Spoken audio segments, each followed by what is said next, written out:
Hello Klaus, and welcome to this presentation about unified process alternatives. Today we'll be looking at an object-oriented analysis and design method that has its base in Aalborg here in Denmark. This method is not that different from unified process as the other ones we will look at later during this semester. It is created by 4 people that are employed at Aalborg University, and they have created these books. As they are from Denmark, the red book is on Danish and was the first that has been created, written, and the green, turquoise, blue one is a translation of it, and that's the one that I have copied into a PDF file and placed in front for you. Why do we need to know another method that is a bit like unified process and then again not really is like unified process? That's of course we have to know the differences in order to choose the one that fits our project the best. So the very quick walkthrough of unified process is that we create some use cases, and these focus mostly on what the user does at the moment. Then we create a domain model that focuses on the data relationship, and then we do all kinds of nasty stuff afterwards. But unified process is use case, then domain models. I have here an example that I'll walk you through. It is a game called Ninja Wars. I'm the one with the green thing because I always win, of course. So let's look at it. The first thing you'll create is a rich picture. This picture is to show what is the application really about. It is not as easy to create a rich picture as you could imagine. You have to keep focus on the process of what your program would do. In this case, it's a game. The rich picture should also be something that you, when you later in the project are in doubt if you should create a certain method one way or the other, then you can take the rich picture and look at it again and get this great idea of what it is all about, and hopefully be able to make better decisions then. The Aalborg method is using prototypes, and prototypes is a piece of software that you're creating for a purpose. So here we have a focus, limitations and prerequisites. So the prototype is to show the customer some of your ideas and thoughts and make it easier for the customer to give you feedback. And in order not to make the prototype as a whole program, but just a very limited piece of program, you should create this schema with some thoughts in it. And as I have written here, I have some hard-coded items because my prototype should show how a game will work. So I have only hard-coded in a knife and an axe, for example, and not all the weapons that the ninjas can use. I have a limitation. You cannot pick up something and you cannot throw something on the ground again. You cannot move the rocks or open the doors in the door. Sorry, you cannot open the doors in the house, for example. So I'll focus on only what's the main part here. It should have said only focus on the game, so it's something about moving the ninjas and hitting each other and not more. Just to get a feeling of how will it be to control the ninjas, and is it a good game or not. This method, the Aalborg method, is using some documents and going through a lot of processes to create a new document. And in the problem domain analysis, we have a system definition, and we create classes, structures and behaviors from that and create a new document about our entire model. So I have 3 classes in my example here. I have a ninja, a weapon, and a game. And then I have lots of events. So for example, I can start the game and it will influence both the ninja, the weapon, and the game. I can move, it will influence the ninja as well as the game class. I can throw a weapon. So I have an axe in my hand and I can throw it, so it will land somewhere on the ground. That means that the weapon is lying on the ground, so it has a status where it can be picked up. It means that my ninja has no weapon, and it of course means that within the game the axe is still located somewhere where another ninja can pick it up. So as well as I can throw a weapon, I can pick it up, I can use it, I can get hit by a weapon, I can die, and the game can end. So we can see here what events will influence what classes. Then we have the domain model. This is as we know it. In this case we have the game that has lots of items. An item can be either a ninja, an armor, a weapon, an obstacle. And an obstacle, for example, could be a house, a tree, a rock, a knife, a hill, a bush. A weapon could be a sword, bow, axe, gun, whatever. Armor could be either magic armor, soft armor, or full armor. And a ninja can have an armor or it don't have an armor. It can have a weapon or not a weapon. And there are players, and each player is actually a ninja.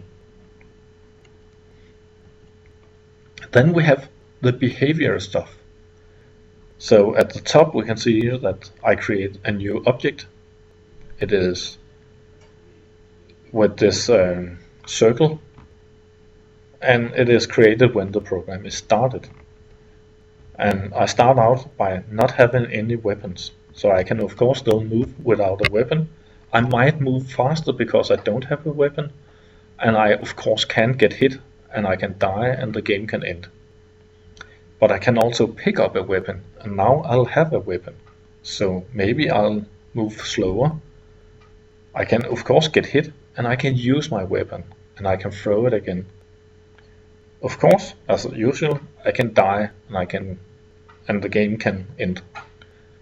So my class has 2 states, a non-weapon state and a weapon state. If we imagine that I put in a breakpoint in the class at some weird time in the class's life, I like to see when I hit that breakpoint, what is the state of the class. And the state of the class can either be no weapon or weapon. And in this case it is defined by the property of weapon. So if I don't have a weapon, it's of course null. If I have a weapon, it is of course not null. There could be other cases, and I have written something in my notes saying that in a case where we don't care, so we could have more than one property, and in some cases it could be that if I have a weapon we don't care about this property, but if I have a weapon we care about that property. So again, be either all kinds of stuff. So now we have made a document, so now we have to talk about the usage of this. And the usage in my game is fairly simple. I have only one actor, it's a player, and I have only one use case, it's play game. But you could have several kinds of actors and several kinds of use cases, and not all actors will use all use cases. So this is here in this schema, you put in what kind of use cases and actors will be using them. Then we have 4 function types. If we look at the part of the page on the left, we can see that we have an application domain. An application domain is what the user does. And then we have the problem domain. And in unified process, the problem domain is our domain model. So an update is when we do something that influences our model layer. And a signal is that something happens in the model layer that influences either the application domain or the problem domain. We can read something out to the application domain, which is the user interface that reads something from our model layer. And we have something that we could compute, which is found in the functional layer of the program. As we can see, there are 3 layers in this architecture. We have the model, a function layer, and an interface. And in this case, the interface is not an interface class as we know it from Visual Studio. It is something that an external system or a user can interact with. So it could be a web service, it could be public methods, it could be your user interface. And the functional layer here is a bit like what we call the controller, but it can do lots of more stuff than just a controller. And then we have the model layer that we already know of. Then we divide all our functions into what do we want to do. So initialize game, for example, complexity is quite simple, and it's an update. So the user starts the game, it's fairly simple, he just creates lots of objects, places them all around in the game area. A little bit more difficult is move legal. If you want to move to the left, if there's a building or rock, then you can, of course can't move, and that's an update. Then we have the move. It's quite simple because we know that we can move. We have already asked if the move is legal, so it just changes the coordinates of the user. Then we have use weapon and throw weapon and all these kinds of things. For example, calculate damage. It's a complex one. It depends on whether you have soft armor or hard armor, if you have armor at all. If you're nearly dead and you've been hit by an axe, of course you'll die and the computer game will end, the other one will win. And that's a signal because it is not this user that does anything. It is another user that does something that influences the model layer that again signals to your ninja that he has been hit. And the very last thing we do is drawing the interface, the user interface. So here I have an inter name, then the game begins, which is a new user interface, and then it ends up telling if you won or lost. When you have done all these artifacts, the implementation is quite easy.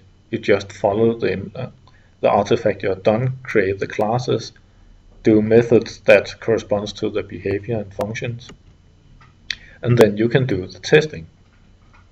You have already done all the schemas that will show you the different states and how to influence the states and what is legal and not legal in the different states. So first question is this a waterfall method or is it an agile method? Remember that this is a very fast walkthrough. The book is about 400 pages and this is only a 5-minute video, a few minutes video at least, telling you a bit about the model. So if you get stuck, look at the pages in front. And then end off with this exercise. And I a bit regret that I said hand in a small report with all the artifacts or short video. I much more like to hear your opinion about this. Is there some way that this is better than the unified process? Or is the unified process better than this one? Or is there areas where this is better or stuff that you wish that unified process had in it? So your reflections upon the Aalborg method is what I want you to hand in. And you can do it either in a short report or maybe a page or 2 pages at the max, or a short video. Thank you for listening.